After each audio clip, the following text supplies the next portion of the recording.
paint you guys a vivid picture, I'd like to take you all back in time. I'd like to take you back to 2019, right? So let's strap in our time machine and let's get ready to go.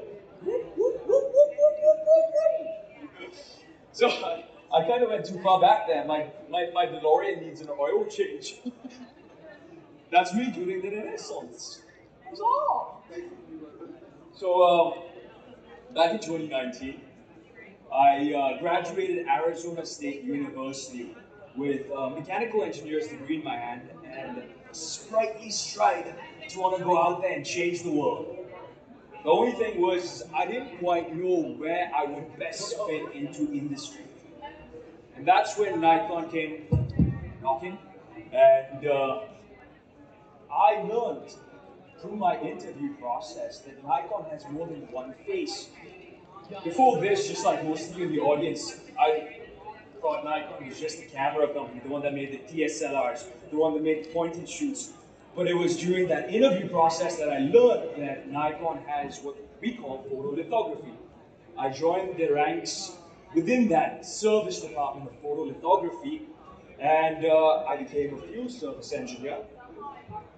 After that, I moved into the role of shift lead 2 years on, and 2 years after that, I became a project owner. Right? And before I get into the nitty-gritty of each of these roles, let's talk photolithography. Right? So, contrary to popular belief, photolithography is not about taking a lit photograph. Photolithography is one of the most crucial processes in building a semiconductor computer chip, right? Deep ultraviolet light is produced by a laser, right? This laser passes through a bunch of optics such as a prism, like here. Prism has the ability to bend light 90 degrees, right? So you see, I'm pointing it over here, but it's going over there. Optics such as this S-sphere here. The S-sphere has the ability to change the shape of the light, okay? And then it makes its way to a reticle or a mask. And that's an enlarged version of a computer chip. It then makes its way to our lens. This is where Nikon shines. This is la creme de la creme. This is a Mona Lisa. And what we do is, I'm gonna get someone to help me out actually. To best explain this, I need some audience participation. So one of you in the front row, anybody, hands, right there. You wanna hold this for me? Is that the right way? Yep. So you're gonna point that set of binoculars at me, at this prism right there, and you're gonna look through it, right? Now what do you see? How is it different from real world?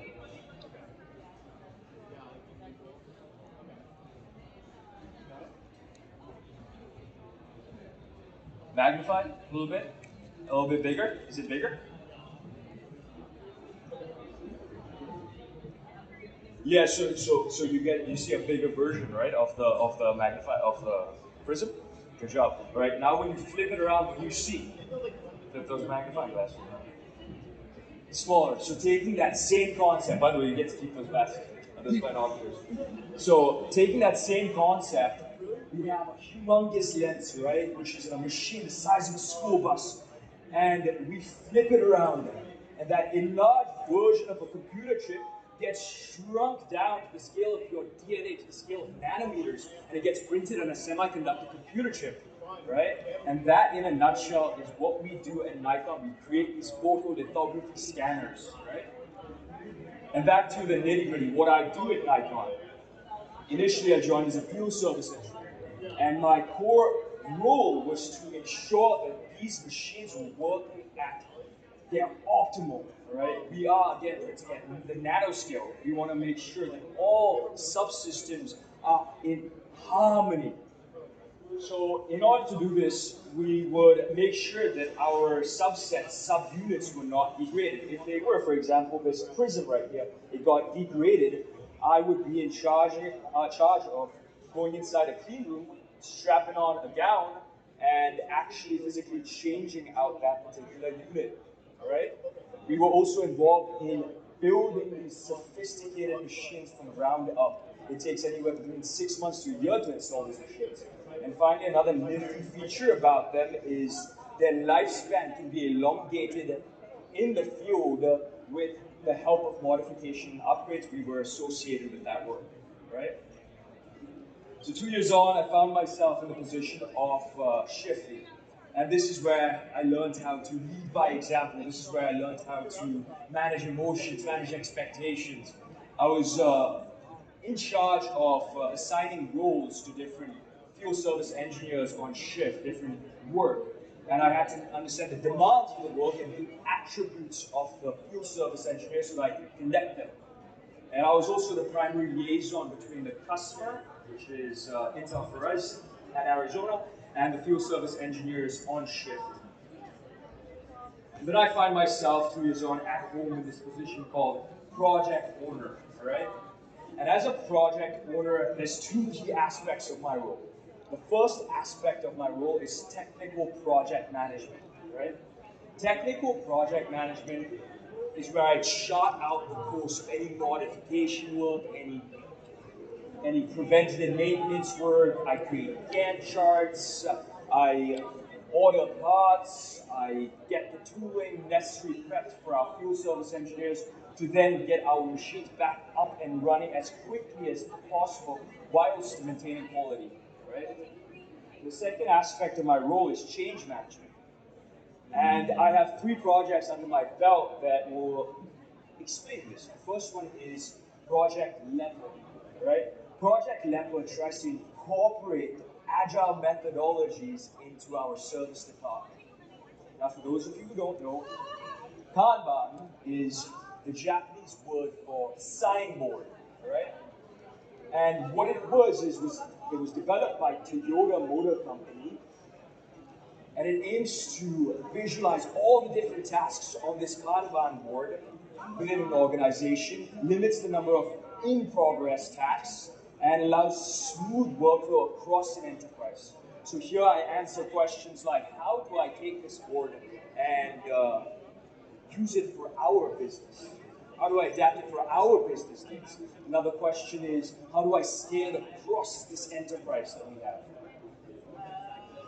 The next project I'd like to talk about is the NFC project, NFC meaning Near Field Communication.